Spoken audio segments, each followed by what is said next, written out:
An mún le fíorúil saibhreatha. Séir atá gceist leis an mún le fíorúil saibhreatha ná chur a chuige don bhoghlaim chumisc a cintíonn go bhoghlaimítear sa bhaile go maith le timpeallach na scoile. Freastalíonn foghlaimeoirí ar láthair na scoile le chéile chun a bheith rann-pháirtíoch in idirghníomhaíochtaí aghaidh ar aghaidh beo leis an múinteoir ranga.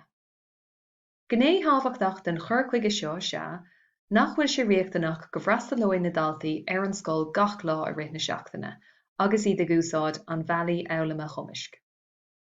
Is í an timpeallacht bhaile an dara suíomh ina dtarlaíonn foghlaim. Is anseo a aghaidh na foghlaimeoirí deis teacht ar na hábhar a chruchaíonn a gcuidhmúinteoirí dóibh agus iad ag úsáid gléasanna digiteacha.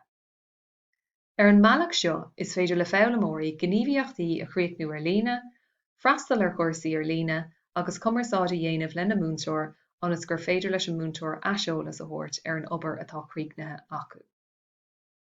Leanann an foghlaim seo ar aghaidh ina dhiaidh sin sa timpeallacht bhaile ar an gcaoi chéine go dtí an chéad idirghníomhaíocht aghaidh ar aghaidh eile ar scoil.